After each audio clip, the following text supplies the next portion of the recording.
manufacturing building still stands today. The building is now a museum that shows Dr. Pepper and other soft drink memorabilia. Quinn Tran features the latest exhibits in the museum put together by Baylor University students. The Dr. Pepper Museum proudly presents 8 new exhibits. Jay Black and Amy Featherson are responsible for piecing together the research for this one. The title is 1024, and it was an advertising slogan used by Dr. Pepper. It started in the early 20s and continued up until about the 60s. Because Dr. Pepper wanted to promote the nutritional value of their product, and that if you drank it at 10 o'clock, 2 o'clock, and 4 o'clock in between meals, your energy level will boost. This exhibit is part of a class project that has now found a spot in the museum. The partners say the soft drink holds an interesting history. It even became history-making during World War II.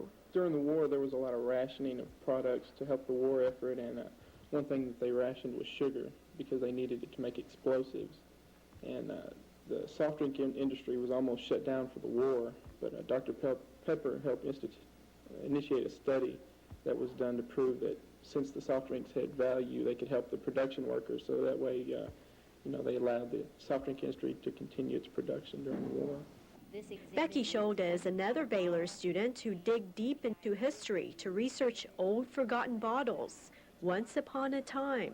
These are vintage soft drinks, most of which have already died, have already fallen by the wayside. Each bottle has a story behind it. This one made a name during the Korean War. Jet is a neat story because the design of the jet on the bottle was prompted by the first American-made jet, which was, I think, the F-80. Jet was made in Waco about the time of the Korean conflict. And, of course, there were a lot of servicemen stationed at Conley Air Force Base. And this bottle was dedicated to LBJ when he was vice president. If you can see on there, it was Canada Dry Club soda is what was inside the bottle.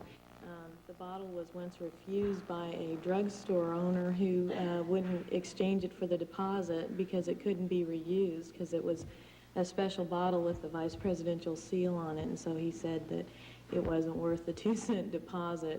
The bottles you see here today may not have been worth 2 cents then. Today, they're collector's items. And with the help of these Baylor students, the bottles come alive here in Waco's Dr. Pepper Museum. Quinn Tran, Newswatch 6, Waco. Just ahead in sports, it's the final week of high school football season. Steve will tell us if we have any state champions.